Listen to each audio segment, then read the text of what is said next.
বন্ধুরা নমস্কার। বিষয় বিবাহ ও সম্পর্ক। বন্ধুরা, এই বিবাহের মধ্যে একটি বিশেষ বৈশিষ্ট্য লুকিয়ে রয়েছে। কিরকম? যখন পাত্রপাত্রী বিবাহের মতো এরকম একটা গুরুত্বপূর্ণ সম্পর্কের মধ্যে জড়িয়ে পড়েন, সেই সম্পর্কটা সু এবং চিরস্থায়ী হয় যখন নিজেদের মধ্যে আন্ডারস্ট্যান্ডিং বা বোঝাপড়ার ভিতটা অত্যন্ত মজবুত থাকে। সেটি কি করে সম্ভব? এর পেছনে রয়েছে একটা সুস্থ মানসিকতা বা সুস্থ মানসিক সম্পর্ক বা সুস্থ মানসিক স্বাস্থ্য। কিরকম বন্ধুরা? যেমন ধরুন, আমরা অনেক সময় খুব বেশ গর্ব করেই নিজের সন্তান সম্বন্ধে আমরা বলি, আমার অমুক না ভীষণ জেদি, একবার যা ধরবে সে না তার শেষ দেখে ছাড়বে না। আমার সন্তান না অত্যন্ত সেন্টিমেন্টাল, ভীষণ ক্রোধী, জানেন তো, ভীষণ রাগ হলে সব ভেঙে চুরে চুরমার করে দেয়। বন্ধুরা, আমাদের ঘরের এমন সন্তানের উপর আমাদের সহানুভূতিশীল হওয়া ভীষণ দরকার। তার কারণ হলো, এগুলো কিন্তু কারোরই কোনো গুণাবলীর মধ্যে পড়ে না। এগুলি হলো মানসিক বিকার।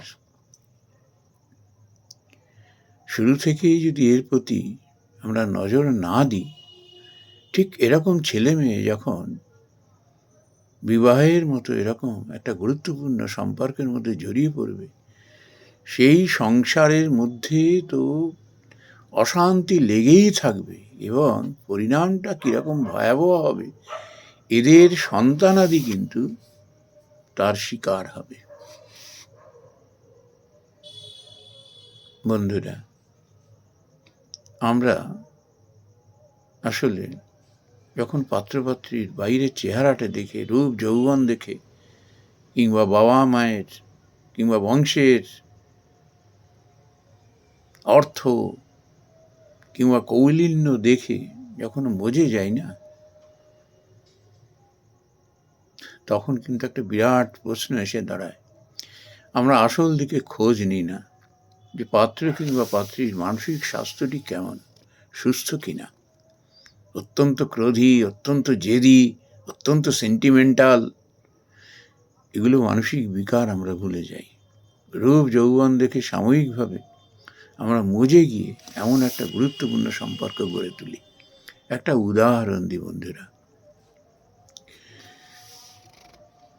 স্বামী স্ত্রী হয়ে বিবাহের 3-4 বছরের মধ্যেই ঘোরতরভাবে নেমে এলো সেই সংসারে বিপত্তি। স্বামী বেচারি প্রথম খুবই মেনে নিত, আর এই মেনে নেওয়ার ফলে হয়েছে কি, তার যে স্ত্রী বিষয়টাকে বোঝার বদলে তার দুর্বলতা ভেবে তার উপর অত্যাচারের মাত্রা আরো বাড়িয়ে দিত। ছোট ছোট কারণে জেদ ধরে বসে থাকা, না খাওয়া, কথায় কথায় বাপের বাড়ি চলে যাওয়া, ছোট ছোট ছেলে মেয়ের প্রতি, এখন তো এক করে সন্তান হয়, তাদের কথা না ভেবে ওইভাবে সংসার ফেলে চলে যাওয়া, কিংবা সুইসাইড করতে যাওয়ার মতো এরকম ভাবনা চিন্তা। তো ওই স্বামী বেচারি আন্ডারস্ট্যান্ডিং করত যে ঠিক আছে, দেখি আমি শোয়ে যদি এর কোনো ইমপ্রুভমেন্ট হয়? উল্টো হলো, সে যত সইছে তার উপরে তত চেপে বসছে। আর শ্বশুর বাড়ির লোকেরা কিন্তু ইন্ধনটা জুগিয়ে গেছে। তারা কিন্তু বিষয়টিকে সামাল দেওয়ার বদলে বা নিজেদের মধ্যে বোঝাপড়াটাকে যাতে ভুল ভ্রান্তিগুলো দূর হয়, অথবা মেয়েটির যে একটু কাউন্সিলিং দরকার আছে বা একটু মানসিক চিকিৎসার দরকার আছে সেদিকে গুরুত্ব না দিয়ে ওই জামাই বাবারির উপরে সমস্ত দোষারোপ দিতে শুরু করে দিল। কিন্তু সে বেচারি কিন্তু অত্যন্ত সহানুভূতিশীল ছিল, অত্যন্ত সহানুভূতিশীল, সব কিছু মেনে নিত। আর এই মেনে নেওয়াটাই হয়েছে কাল। সে কতবার করে বুঝিয়ে তাদের বলেছে, দেখো আমিও তো রক্ত মাংসের শরীর, আমারও তো একটা সহ্যের ক্ষমতা আছে। এইভাবে বারবার যদি আমার উপরে তুমি পীড়ন চালাও, আজকে যদি আমার কোনো একটা দুর্ঘটনা ঘটে যায়, তোমার দেখার মতো কিন্তু সেই সামর্থ্য নেই, সেই এলেম তোমার কিন্তু নেই। তুমিই ভুগবে, আমার কিছু হবে না। যে চলে গেল সে তো বেঁচে গেল। কতটুকু করব, কোথায় ধরবো, কোথায় ছাড়বো, একটু তো বুঝতে হয়। কেন এরকম করছো? তখন সে উদাহরণ দিল, দেখো এই যে আগের দিনে শুনেছো তোমরা 3rd ডিগ্রি দেওয়া, দেখবে প্রচণ্ড মারতো, আধমরা করে দিত, তারপর আবার তাকে আবার সুস্থ করে তুলতো, সুস্থ হয়ে উঠলে আবার তাকে পেটাতো, পিটিয়ে আধমরা করতো তার মুখ দিয়ে কথা বার করবার জন্য, বা তাকে জোর করে ভুল স্বীকার করবার জন্য, অথবা তার ভুল স্বীকার করাবার জন্য। এরকম অত্যাচার হতো, শারীরিক এবং মানসিক। তো তুমি তো এরকম বলছো, তুমি তো আমার উপরে যে 3rd ডিগ্রি করছে তো ক্রমাগত, আমাকে সুস্থ হওয়ার সুযোগই দিচ্ছ না, আমার কোনো কথা বিশ্বাস করো না। কিন্তু সব বিফল হয়ে গেল। এবারে সত্যি সত্যি একদিন এই স্বামী বেচারি তার একটা সেরিব্রাল হয়ে সে মারা গেল। কেন জানেন?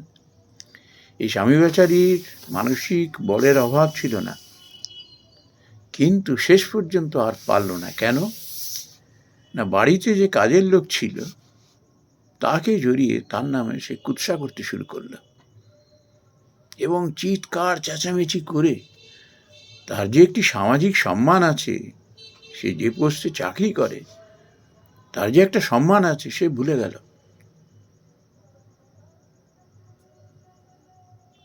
সে ভুলে গেল যে যারা তার শত্রু আছে এইটিকে তারা কিন্তু কাজে লাগাবে এবং তাকে পদে পদে অপদস্থ করবে, তার সামাজিক সম্মান ক্ষুণ্ণ করবে। অথচ সে বেচারি কিন্তু এসবের মধ্যেই নেই, অত্যন্ত সৎ চরিত্রের মানুষ। কিন্তু ওই যে সে কিছুতেই রাগে না, এইটাই হয়েছে তার স্ত্রীর একটা মস্ত বড় একটা ক্রোধের কারণ। এত বলে তবুও তো সে কিছুতেই তার উপরে চটে যায় না। কিন্তু সে কেন চটে না? তার স্বাস্থ্যের কথা ভেবে, যেটা যদি কিছু করে বসে, একবার সে একটা সুইসাইড করতে গিয়েছিল প্রায়, এসব করে বসবে, ছোট ছোট 2 ছেলে মেয়ে রয়েছে ঘরে। কিন্তু সে আস্তে আস্তে এত চরমে উঠতে শুরু করলো তাকে শিক্ষা দেওয়ার জন্য, সে যাতে রেগে যায়।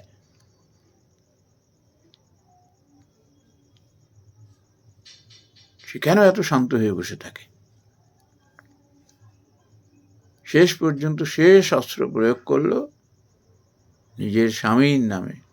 অপমান, লাঞ্ছনা, গঞ্জনা দিয়েও তো থামেনি। এরপরে শেষ অস্ত্র ব্যবহার করল বাড়ির কাজের লোকের সঙ্গে তার সম্পর্ক জড়িয়ে কুৎসা করা।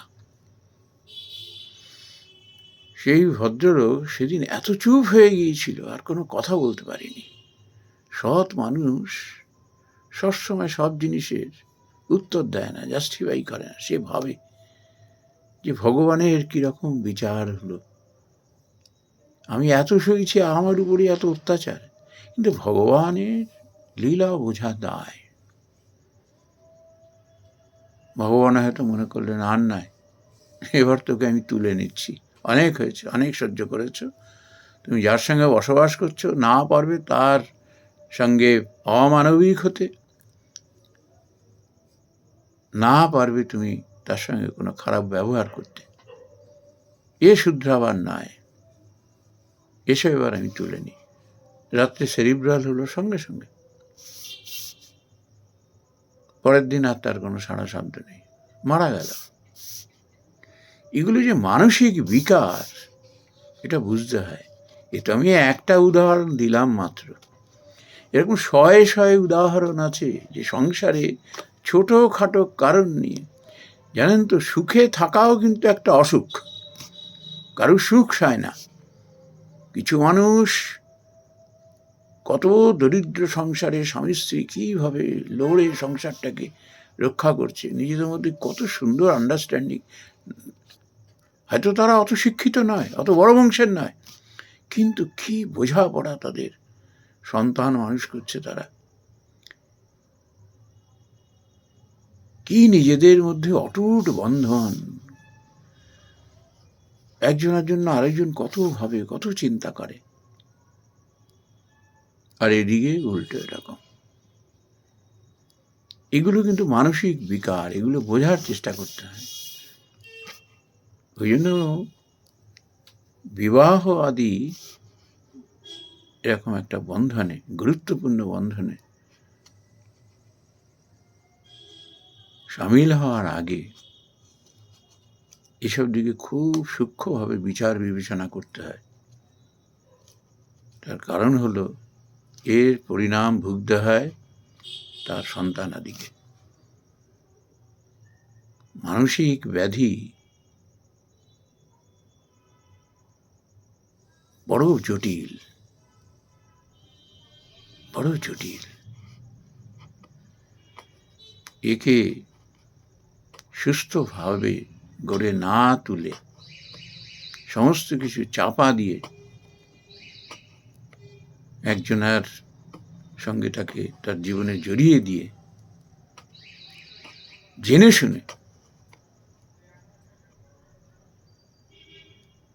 এরকম বিপদ ডেকে আনতে নেই।